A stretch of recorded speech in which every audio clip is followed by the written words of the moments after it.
দ্বিতীয় প্রেক্ষিত পরিকল্পনা অনুযায়ী জিডিপির প্রবৃদ্ধির হার কত হবে? 9.9%। দ্বিতীয় প্রেক্ষিত পরিকল্পনা অনুযায়ী জিডিপি প্রবৃদ্ধির হার হবে 9.9%। অষ্টম পঞ্চবার্ষিকী পরিকল্পনা অনুযায়ী বাংলাদেশের দারিদ্র্যের হার কত হবে?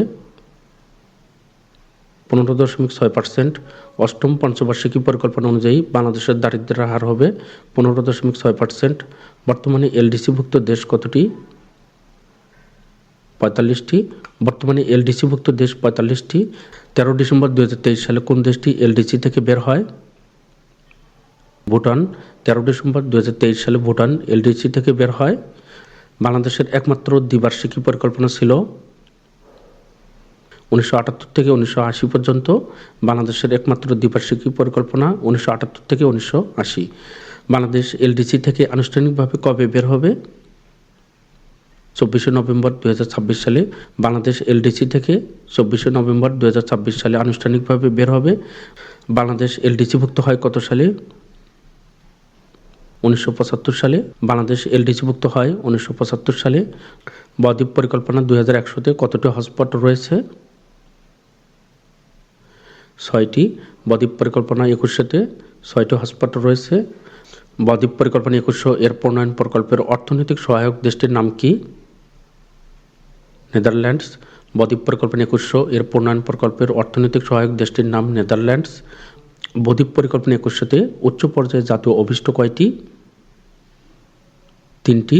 বদ্বীপ পরিকল্পনা 2100-তে উচ্চ পর্যায়ে জাতীয় অভিষ্ট 3টি। জাতিসংঘের কোন সংস্থা জিআই পণ্যের সনদ প্রদান করে?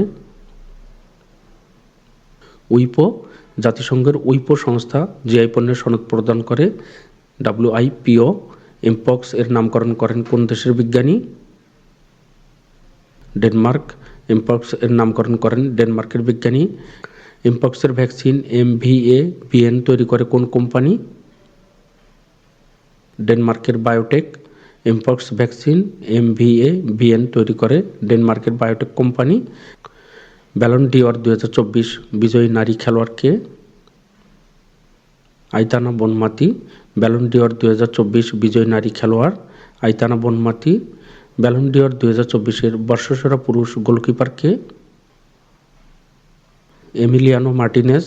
ব্যালন ডি'অর 2024-এর বর্ষসেরা পুরুষ goalkeeper Emiliano Martinez. Ballon d'Or 2024-এর বর্ষসেরা তরুণ ফুটবলার কে? Lamine Yamal. ব্যালন ডি'অর 2024-এর বর্ষসেরা তরুণ ফুটবলার লামিন ইয়ামাল।